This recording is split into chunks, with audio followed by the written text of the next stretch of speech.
Digital transformation is key to not only the growth and the development of companies, but also to survival.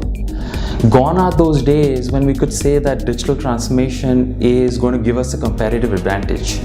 I think now we're talking about digital transformation that is absolutely essential to our survival.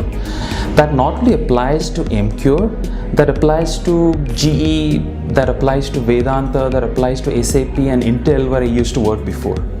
So in all of these companies, digital transformation is happening today on the ground and it's making a big difference. I believe there are two important factors that we need to keep in mind when we talk about what makes digital transformation successful in any company, including at Emcure.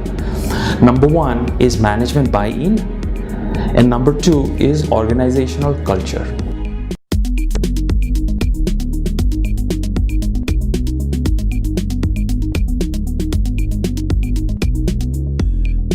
I would really prioritize the first, which means that we have to make the most of our existing investments before we can move on to the second, which is about making new investments in R&D, for example. And here is why I say it. If we are not making the best use of our current investments, then what is the point in investing more in R&D? Because we wouldn't be using that very well either. So I think it's really more important to make sure that whatever current investments we have on the board, we get the most out of it. I'll give you an example. Suppose we have invested millions of dollars in our ERP technology, but recently we found that we only use about 23 to 24% of the capabilities of that ERP package. And imagine we're spending millions of dollars on a yearly basis. That does not give a great deal of confidence to senior management that we know what we're doing with technology. So that brings me back to my point, which is that we have to look for ways to get the most out of our existing investments. And once we have that under control, then we can move to the next stage, which is new investments in R&D.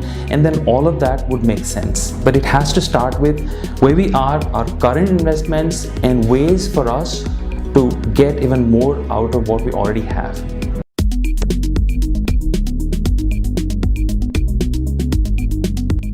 When we talk about technology innovation for the next 5 to 10 years, I've seen that we have a tendency to focus on user experience and end consumer experience. While that is a good goal to have, I believe it's much more important that we look at our supply chain. And the reason I say that is because supply chains in manufacturing, especially in pharmaceuticals and FMCGs, is not optimal. So the way that ordering and forecasting happens, to manufacturing happens, to the way that sales and marketing happens, and customer relationship is handled, all of that is part of what we call supply chain. The extent to which integration is required between different components of the supply chain does not yet exist. So the sales and marketing team might be working from a different source of data, manufacturing might be working from a different source of data, and ordering, forecasting, and our customer relationship management teams might be working from a third system of data. Now there might be various sources of truth.